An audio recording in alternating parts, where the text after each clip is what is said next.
Hola, ¿qué tal? ¿Cómo están? Muy, pero muy buenas tardes, días, noches, dependiendo la hora que sea cuando estén viendo este podcast de noticiasdigital.net. Mi nombre es Luis Cárdenas y bueno, comenzamos con el tema del día de hoy, que es el tema de la liberación de Diego Fernández de Ceballos. Aquí nada más hay que recalcar algo: a nadie se le olvide otro tema que es muy importante, que es muy lamentable, y es la negación, la negligencia a prestarle servicio a los ductos de Pemex, que ha provocado una explosión que ha dejado 28 muertos. Se habla de robo de combustible, pero tenemos entendido, de acuerdo al director de gobierno de ese municipio de San Martín Texmelucan, que los ductos que pasaban por ahí no llevaban combustible, llevaban simplemente crudo.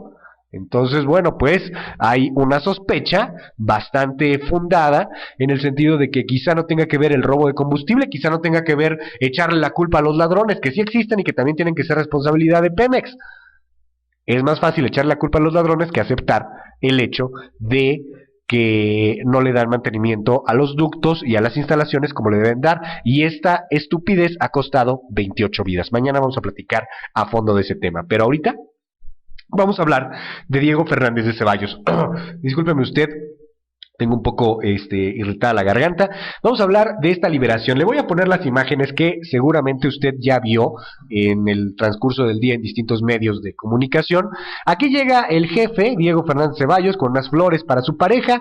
Discúlpeme, pero nadie que tenga un poquito de juicio podría creer que este hombre estuvo 7 meses secuestrado, 7 meses en cautiverio, máxime porque llega dando un discurso, máxime porque llega arreglado, llega con una barba crecida, cierto, pero es una barba recortada, es una imagen cuidada y es un discurso también políticamente cuidado.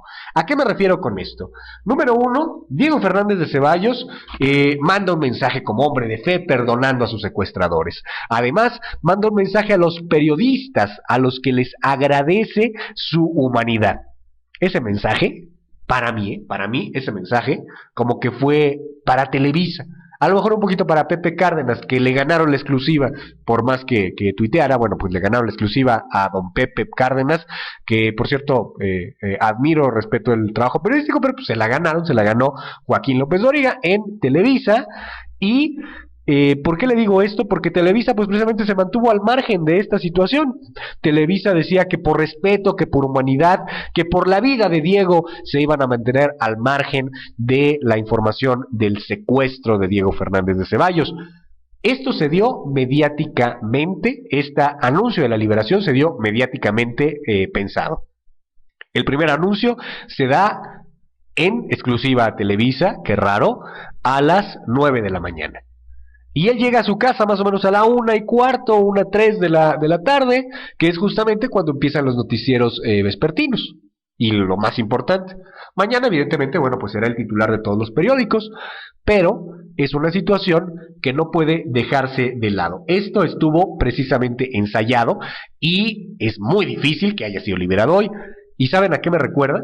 A que el 20 de noviembre se publicó en el periódico Universal una nota que le costó la chamba a algunos trabajadores del Universal, en donde decían que Diego Fernández de Ceballos se encontraba libre y con su familia. Estaríamos hablando, si el show que nos presentaron hoy fuera real, entonces el jefe Diego, en vez de ver a su familia primero, bueno, pues está atendiendo a los medios de comunicación y está atendiendo una estrategia mediática. Eso, bueno, pues no es creíble, vamos, no es creíble. No podemos pensar que este hombre, después de 7 meses de estar secuestrado, ya maneje un coche así, sin ningún trauma, ya pueda hablar sin ningún problema, ya pueda estar arreglado y recuperado. Es una situación traumática. Y esto no puede liberarse simplemente de un día para otro o de unas horas para otras, es imposible. Quizá el Universal tuvo razón cuando publicó que Diego Fernández de Ceballos había sido liberado el pasado 20 de noviembre, hace más o menos unas 3 semanas. Si el Universal tuvo razón, pues es muy buena oportunidad para que analice a esas fuentes y además, pues para que se defienda, para que se apegue a esa versión. Porque hoy, de menos Ciro Gómez Leiva, Milenio, Carlos Marín en todo su esplendor ególatra, pues se dedicaron a patear al periódico El Universal, alegando esta nota que fue publicada hace 3 semanas.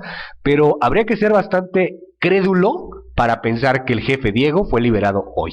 Ese hombre ya tiene un rato libre, no sé cuántos días de menos, para que pues pueda estar con la integridad que está, para que pueda dar conferencias, para que pueda, porque esto pues quieras o no, es una especie de conferencia de prensa, el pararse frente a su casa, para que llegue aparte con las flores. Vamos, esto fue un show mediático. ¿En dónde es donde no viene el show mediático? Ahí le va. Hay una versión que apuntaba a que Diego podía ser candidato presidencial del PAN. Yo no creo particularmente en esa versión y le voy a decir por qué. Número uno, Diego Fernández Ceballos ya está muy desgastado socialmente hablando, no tiene precisamente una preferencia en la ciudadanía y además pues ya sería un presidente muy grande. Y no estoy aquí diciendo nada en contra de nadie ni discriminación de edad, pero sí estaríamos hablando de un presidente de la República, en caso de que ganara, pues ya bastante grande. Por parte del señor, pues parece ser que más bien quería retirarse de la vida política. El segundo tema, que sí llama la atención, es el comunicado que envían tras la liberación de Diego Fernández de Ceballos. Bueno, mejor dicho, antes de la liberación de Diego Fernández de Ceballos. Este comunicado es firmado por los ex misteriosos desaparecedores, los que difundieron las fotografías y que ahora se transforman en la Red Global por la Transformación. Este grupo secuestra a una persona, le hace una especie de juicio revolucionario, tiene una ideología pues de izquierda, una ideología parecida o copiada un poco de la guerrilla. Es un grupo que logró secuestrar a un personaje importante de la vida política nacional, que logró tenerlo en cautiverio durante 7 meses y que tuvo en jaque a todo el sistema de seguridad nacional de este país.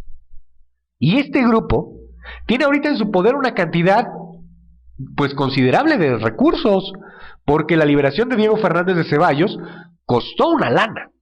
No sé cuánto, pero bueno, se está hablando, en las primeras versiones se hablaba de 55 millones de dólares, después decían que se había bajado esta cantidad a cerca de 30 millones de dólares.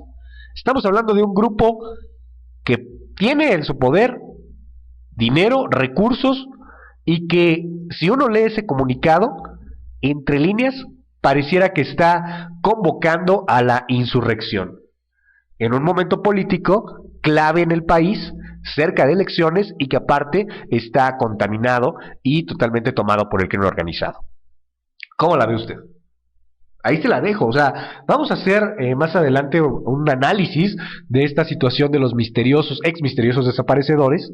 Vamos a analizar ese comunicado más adelante en otro podcast, porque no se puede dejar nada más así.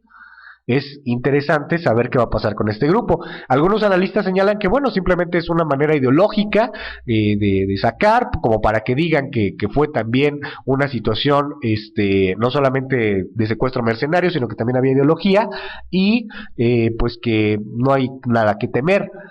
Pero pues yo de menos sí le tengo un poco de miedo a un grupo que secuestra de esta forma a un personaje tan importante, porque estamos hablando de un grupo que tiene estrategia, estamos hablando de un grupo que en este momento tiene recursos económicos, que evidentemente antes los tenía, y que además tiene una ideología. Esto suena ya a una situación que el gobierno ha cosechado durante muchos años, que el Estado mexicano ha cosechado durante muchos años, y es que debido a las pendejadas y a la ineptitud con la que siempre se ha desarrollado el gobierno nacional, el gobierno del federal, pues en este momento estamos ya ante circunstancias de un pueblo enardecido, de un pueblo encabronado y que tarde o temprano podría comenzar a levantarse de cierta forma, que no es nada que se desee, que no es nada que se esté invitando a hacer, pero que es algo que podría pasar. Y con este tipo de grupos liderando, pues no estamos hablando de algo tan pendejo, ¿eh? Lo interesante sería saber qué hay detrás de los intereses de este nuevo frente, de este nuevo grupo que se dice revolucionario, de este nuevo grupo por la transformación global. Pues ya lo analizaremos en otros podcasts. Mi nombre es Luis Cárdenas, el Twitter es twitter.com/soy un hereje. Lo veo mañana en otro editorial.